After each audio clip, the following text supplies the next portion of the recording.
مرد بر روی همسرش یک شپاتی زد. همسرش گریان و نالان به او گفت من می روم و از تو شکایت می کنم. مرد گفت کی تو را اجازت می دهد که از اینجا بیرون برایی؟ همسرش گفت آیا گمان می کنی که وقت در و تیریزه ها را قلف کردی مانع شکایت کردن من می شوی؟ مرد با تعجب گفت چیکار می کنی؟ همسرش گفت در رابطه می برایم و حتما شکایت می کنم.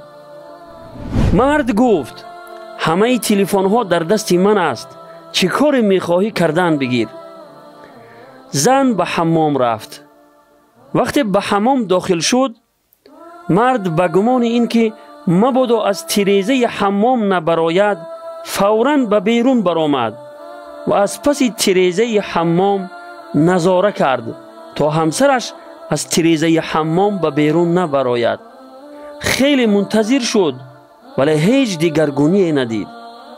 دوباره به خانه درآمد و در نزد در حمام برآمدن همسرش را منتظر شد. زن از حمام برآمد در حالی که دست و رویش تر بود و معلوم بود که طهارت کرده است. زن گفت من حتما از تو شکایت می کنم. تو را به کسی شکایت می کنم که به نام او قسم می خورم که هیچ چیزی مانع شکایت کردن من نمی شود. دروازه دعا همیشه باز است و من حتما از تو شکایت می کنم. مرد این را شنیده آهسته در جایش نشست و به فکر زد.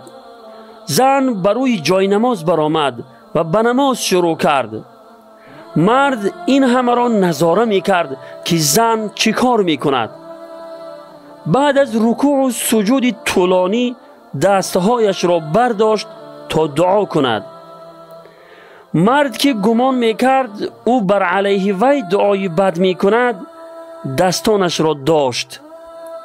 زن با سر خم و آوازی نرم گفت آیا گمان میکنی که بعد از آن رفتاری بدی که با من کردی من دعا کردن نمیتوانم؟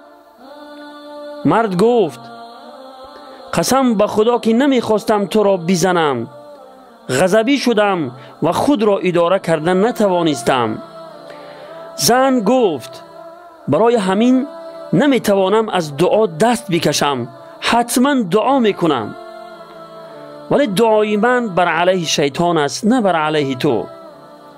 من آنقدر نافهم نیستم که بر علیه شوهر خود دعای بد نمایم. زن این را گفت و اشکها از چشمانش جاری شد.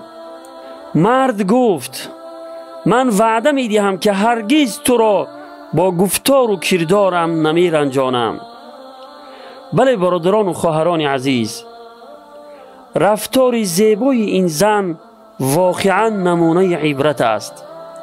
خواهران عزیز، سر خوشبختی و زندگی موفق زن و شوهری در این است که بدیهای همسرت را با بدی جواب ندهی. یادمان باشد که کیش ما چه بود، آتش و آتش پرستی در سجود. هدیه آورد سوی ما یار رسول، دین را چون ماه تابان در هلول. آری آن ناجی از جنس بشر، آن راد مردی که نامش بود و مرد، دین حق را هدیه آورد سوی ما، ورنه